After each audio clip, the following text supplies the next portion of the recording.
This is Doleo, an original thriller fiction podcast presented in serialized format, a chapter at a time. Written by Jared Canton, narrated by Joshua Canton, a SteadyChaos production, 2019.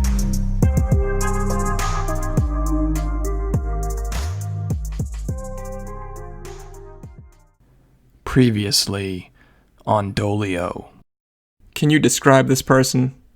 It was a man, I think. He was wearing black. Convenient, Ross fired back. I said nothing. So man in black doeth what? He confronted James' attacker on the roof. Physically? Not at first. It looked like they were talking, maybe arguing rather. About the Sox and Yanks? What to have for dinner? Ross asked mockingly, tilting his head with doubt and suggestion. I couldn't hear from where I was hiding. So this guy in black, what did he do next? The victim turned as if to jump over the side and the man ran after him. Then, I heard him, I looked at the sheet, land. What did the man in black do? He turned and faced me. I thought I was hidden, but he saw me. Did you get a better view of your mystery man at that point? Like I said, he was dressed in black, like form-fitting gear, head to toe. Did he say anything? The look on Ross's face suggested he wasn't buying any of this. Yes. Care to share? He shouted, equitus. And what the hell does that mean? Ross jotted the word in his flipbook and returned it to his back pocket. It's Latin. I paused, breathed, and contemplated my previous choices as everything spun wildly out of control, pulling me into a world I hadn't vetted or prepared for. It's Latin for equity, or justice. I think Boston has a vigilante on its hands.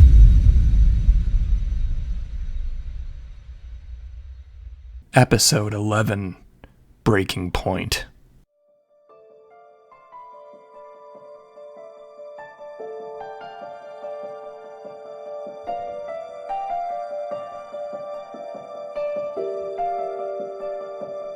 It had been days since the vigilante incident, and I still hadn't heard from Detective Ross. The walls in my office felt tighter, almost constricting, and I kept imagining how the glass window within the north-facing wall would look, festooned with evenly set, vertical iron bars. The significance of Ross's silence was difficult to ascertain. He may have been staying away to obtain or refine evidence that contradicted my ridiculous story. Or he may have been waiting for me to carelessly implicate myself, to do his job for him. Either way, I would hear from him again. Because no matter how great a detective he was, even Sherlock Holmes couldn't turn up a ridiculous, mysterious, non-existent Latin-slinging vigilante stalker.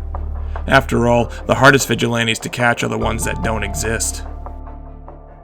Ding ding, Grant said from the opening near my imaginary steel bar office wall. He mimicked the bell-ringing motion of a boxing ring attendant. It's time. For what? I asked, perplexed. Trial. That's today? You're kidding, Grant said before getting a good look at my face. You look like shit, Cupcake. His face crunched up and recoiled with exaggerated fear. I haven't been sleeping much. Because you finally took my advice and called that gentleman's service, didn't you? A smarmy grin consumed his face. He pulled at the collar of his suit jacket and swung his neck back and forth with a crack. I didn't justify it with a response. Nothing better the night before a trial, a roll in the hay, than an empty bale to sleep in. You're exhausting. I stood from my swivel chair and slid into my suit coat. You think I'm exhausting? Well, that settles it. Settles what? I asked, knowing full well I shouldn't even bother. That you definitely couldn't handle my gentleman's service. Is Cindy here? I pushed to get him back on track. It was easier to gently prod him on topic than to argue the merits of his absurdity of the day. Ready and waiting. And she's still comfortable with this? Comfort be damned, she's sure as shit giving it a go. I gave Grant a once-over as we walked towards the prep room to meet with Cindy one last time. I had often wondered if it was nature or nurture that turned a baby boy into Grant. We're all the result of our coding and experiences, but it seemed his had driven him to a very different life vantage point. He saw only competition, a guilty verdict and a groveling defense attorney as victory. I had tried to see crime from the victim's point of view, rather than a victor's. I saw a vindicated victim as a win. All in all, we both sought similar ends, but such ends resulted from polar opposite motivations. Upon entering the room, it was immediately evident that Grant had followed up with Cindy regarding his trial presentation expectations. She was dressed conservatively, professionally, but in a juvenile way. It was important for the jury to see her as a minor, and an essential part of doing that was for her to dress the part. A dark pantsuit, for example, could taint the presentation with adult undertones, but Grant, as usual, had found the right balance. "Cindy, Bob, Tina," I said, nodding to the faces in the room. The three returned nervous smiles, and Grant cut in. "This is how it works. Opening statements, and then we put on our case." "What does that mean exactly?" Bob asked. "It's like baseball. We get the first at-bat, and while we're on offense, they are on defense. I'll start by establishing that there was sexual intercourse. They'll likely concede that point. Then, I'll call witnesses to establish that there was in fact no consent to this intercourse. That's where you come in." "Okay," said Cindy. I walked and sat beside her. "Remember, you have done nothing wrong. This isn't about how much you had to drink, or who said what when. This is about you saying no, and him not listening. Don't lie, not about anything, because when you're cross-examined, they'll focus on it, and then the most important fact, that you withheld consent, will be called into question by an immaterial fact like whether you or he said hi first." I understand." She looked terrified, and her hands rolled over one another at her front as they had the first time we'd met. "Remember, the hardest things in life are usually the most worthwhile. You're saving others today. You're taking your life back." Her nod was enough to believe I was reaching her. It had to be. As I took my familiar courtroom seat at chair 2, Grant worked the room like a politician, mingling with courtroom employees and then counsel as only he could. He made his way to the lead prosecutor's chair and scattered his file in front of him. "I fucking love this jury," he whispered into my ear. "I got 7 women on it. You hear me? I have 7 women on this jury. That's like defending a peanut butter farmer with Skippy, Jif, and Peter Pan on the jury." In his defense, it was Grant's job to care about such things. He just had a strange way of doing so. A large man in uniform stepped forward at the head of the courtroom. He turned his head to the side and coughed several times hard into a handkerchief. "Hey, bailiff, it's called a sick day," Grant whispered my way again. He did this all trial long, every trial. "Please rise for the Honorable Judge Janet Granger." He finished, hacking violently into his hanky. The judge emerged and leaned towards the bailiff and whispered something unintelligible. He returned to his post with a hack and a sniffle. My attention shifted to Grant as the judge ran through the formalities of pretrial jargon.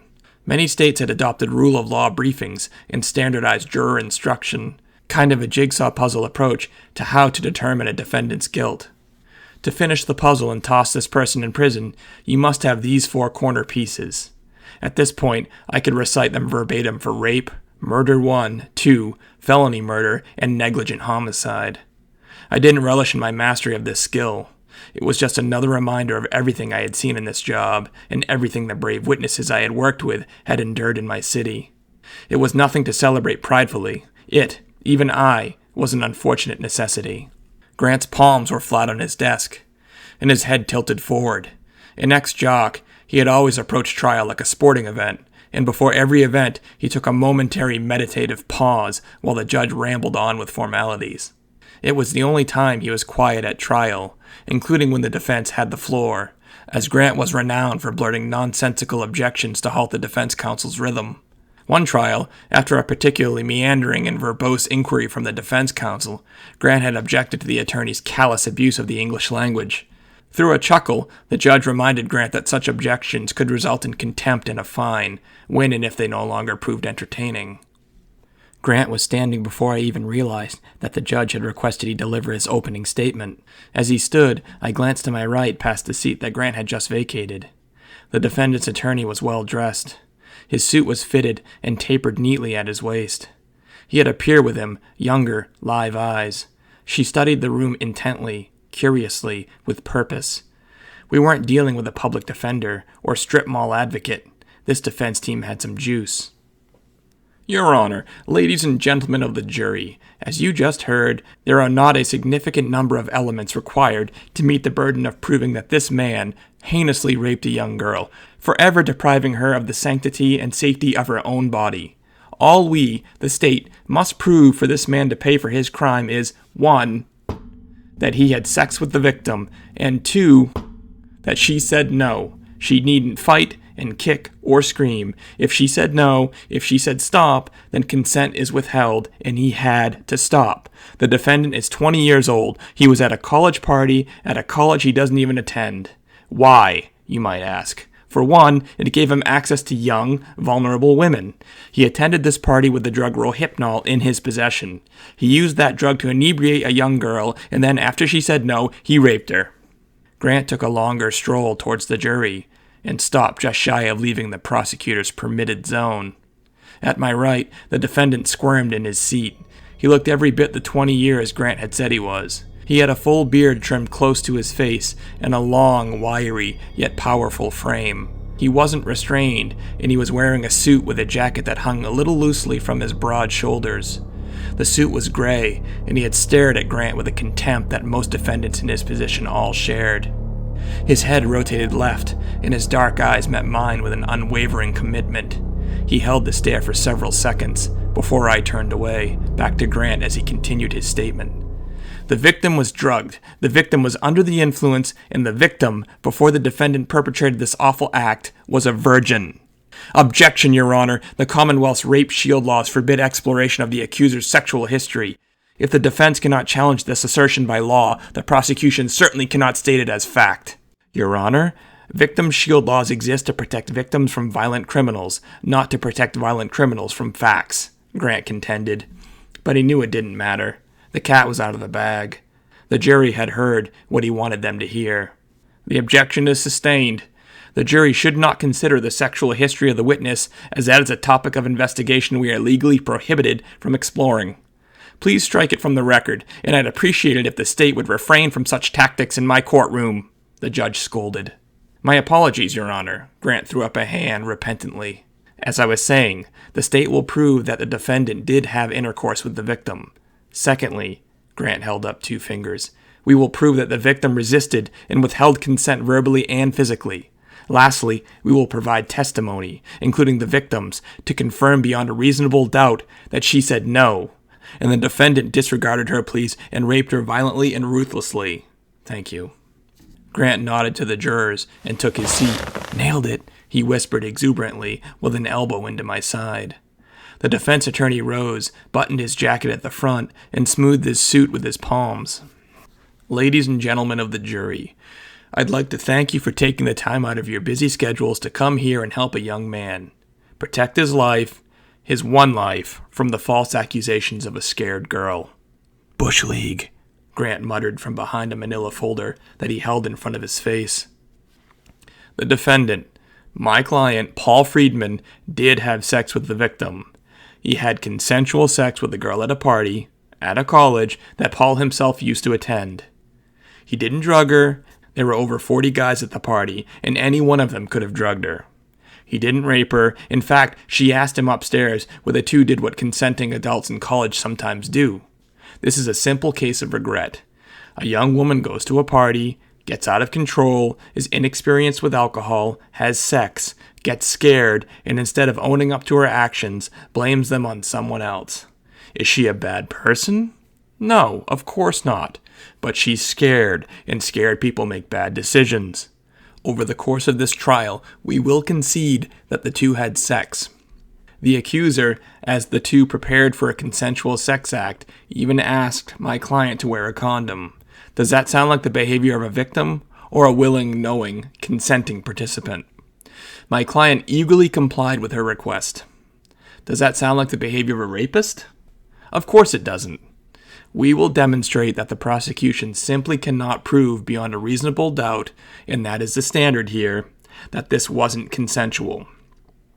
Rather, what we have is a situation where two young people consumed alcohol, made choices, and one of them awoke to regret it. That's not a crime, and it certainly doesn't warrant ruining a young man's life. Thank you. The attorney returned to his seat to a chorus of phlegm-filled coughs from the bailiff. With a swipe of her hand, the judge waved the bailiff out of the courtroom in what would prove to be the first act in a perfect storm of opportunity and coincidence. "The prosecution may call their first witness," Judge Granger directed. Grant rose. "The prosecution calls Cindy Whitlock to the stand." I drew back in shock and elbowed him hard in the side. "You told her you were starting with forensics." My whisper barely contained the anger spewing forth in my voice. I spit pure venom at him. "Relax. I want her nervous. I want her anxious, scared. It fits the narrative." "You can't just treat people like this. Trust matters." "Is there a problem, counselors?" Judge Granger asked. "Not at all," Grant replied calmly. I looked up in an inconsolable rage, and then back to the rear entrance as the large wooden doors parted. Cindy walked the aisle, hunched, as if she expected the audience to start hurling rotten vegetables her way. As she neared my position, sad eyes locked with mine, and a morbid look, as if she'd rather die than finish the trek to the stand, graced her gentle features. It was an all too predictive look, as if into a crystal ball of what was yet to come. She shuffled her feet sluggishly along the thin strip of carpet and arrived at a vacant space between the prosecution and defense tables. Simultaneously, the violently hacking bailiff staggered down the same path, opposite direction, towards the rear exit. Their paths crossed, and lives changed. Sounds indicative of hectic motion filled the room. Then a collective inhale washed over the place, before screams as the defendant jumped atop the defense table and launched himself onto the back of the bailiff. Cindy ducked to the ground, screaming in place, clutching the back of her neck, burying her face in her lap. The bailiff reacted quickly, spinning wildly as the defendant clung to the bigger man. The force of the rotations threw the defendant's legs outward in the circular path, the bailiff at the center of his tornado of humanity. With a grunt, the defendant grasped the bailiff's shirt collar and flew off from the momentum of the spin, dragging the bailiff hard to the ground by his neck. There, the defendant, Paul, unholstered the dumbfounded bailiff's taser and electrocuted the man for a 4 count as the courtroom continued emptying with urgent sounds, chairs flipping and dragging, loud footsteps on the hollow wooden floors. As the crowd stampeded through the rear doors, I stood to face the kneeling defendant. Before him, the bailiff now lay unconscious on the floor. I didn't manage to say anything, however, as a sturdy man lumbered through my position in a blind rage. I glanced up in time to see Cindy's father, Bob, full uniform, Glock in his right hand. He threw an inadvertent left elbow that clipped my chin and sent me reeling backwards into the prosecutor's table. I deadened my fall with 2 outstretched arms against a pile of strewn furniture. I struggled to free myself from a dizzying maze of pews, chairs, tables, and railings. They fought back, deadened my efforts like quicksand. As I kicked and clawed, I saw Bob make contact with Paul. He growled, his wrath deep, pained, vengeful. His power and momentum won the moment, but just the moment, as his shoulder slammed the defendant and sent him careening back several strides. His next attack, however, stopped short, as his body convulsed and shook, and then the large man fell backward like a boxer that had just taken a clean shot to the chin. As his body fell, Paul's filled the space and returned to view, his arm outright, the taser still sparking in his right hand. We locked eyes. His face warped menacingly, confidently, like he'd just found the answer sheet to a test he really needed to pass. He slowly took a knee and peeled back Bob's thick fingers, freeing the man's weapon as I struggled to regain my footing. He wrapped his hand tightly around the grip of the officer's weapon, reached down with his other hand, and grabbed Cindy by the hair, pulling her up and in front of him. He dragged the muzzle of the gun alongside her head, and then down her temple gently, before pressing the steel hard into her cheek. Her skin indented under the weapon's pressure, and she whimpered in fear. The room had mostly emptied except for myself, Grant, the defendant, Cindy, plus Bob and the bailiff both murmuring on the floor. Grant and I raised our hands high. "There's no way out, with or without her, so just let her go," I pleaded. I wasn't sure what haunted me more, and it was a hard thing to swallow about my own character. That Cindy had a gun to her head, or that Cindy had a gun to her head because I had convinced her to testify. It threw my life's purpose out of whack, my career, my goals. Maybe everything was just a cruel game, a competition. Maybe Grant was right. Maybe the only thing worth advocating was self-interest. Because for the powerful, it always managed to prevail in the end. Cindy had been through enough, but it didn't matter. She was being punished for the opportunity, as I had told her myself, to make sure he doesn't hurt anyone else. And now, at this very moment, he held a gun to her head, and he was about to hurt somebody else. "You two, back up!" Paul pulled her close to his body and smelled her hair demonstrably. Oh, God. He waved the gun at us, urging us back. Grant was slightly at my front. I was just a step behind him, my torso half hidden behind his left shoulder. "Fuck!" he screamed aloud, looking around the room frantically. "Paul, this is it. This is when you have to choose," I said. "I don't have any choices left," he cried. "Yes, you do. You can come back from this. Nobody is seriously injured. You don't have to ruin your life like this. Own your mistakes. Right your wrongs. Start with her. Let her go." He looked down at the top of Cindy's head, appeared to contemplate surrender, then swung his head back and forth wildly. No, I'm a dead man. Either now, here when I can control it, or in there." I imagine he was referencing prison. "Hasn't Cindy suffered enough? You're not a bad guy, Paul, so let's not keep punishing her. Find your best self, let her go, do the right thing." Just then, when it felt as if the situation couldn't have grown any more intense, the large doors in the courtroom entry flew open, and armed officers filled the space shouting instructions at the visibly startled gunman. "Freeze! Let's see those hands!" He angled to shield himself from the cops with Cindy's body. She didn't resist, her hands bunched at the front of her face, covering tear-streaked cheeks that burned as red as smoldering iron. The defendant's bewildered gaze adjusted to face the police squad, and then back at me. Suddenly, he broke our stare, and his eyelids fell shut with a strange sense of finality, as if the book on his life had already closed, and only he knew it. "No!" I dug an elbow into Grant's back. He jolted right hard, tumbling over the prosecutor's table, and I broke towards Cindy. An explosion resonated through the courtroom like a nuclear bomb on my soul. With one squeeze of the trigger, one reaction of gunpowder and spark, the top half of Cindy's head disappeared. I reached Paul. The misty red residue of Cindy's life showered my skin like dew, and I threw a ferocious overhand right that landed square with the defendant's jaw as he turned the gun at himself. I heard and felt fractures, saw fragments of bone and skin and blood burst from his face, saw his neck snap hard right, then swing back left, before his body just stopped and he teared back slowly against the juror's box, blanketing it, lifeless. I heard synchronized booms from the doorway, turned to witness as if one collective being, the officers continued firing in unison, like an old Civil War firing line, just faster, repeatedly, over and over. Saw the bullets bring the defendant's body back to life with jolts, and thrusts and blood and death. Heard the whiz of bullets too close, felt the gentle touch of wind, and I reacted, scurrying along the floor to safety. The gunfire evolved, continued far too long, morphed into a muddled collage of deafening sounds.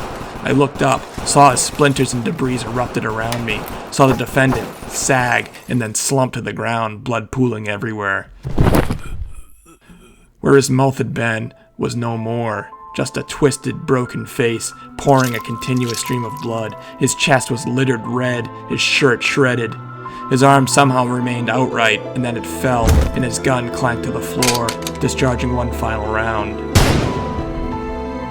Cindy was dead, and for the second time in my relatively short life, I was pretty sure I'd been shot. The worst part, I fucking deserved it.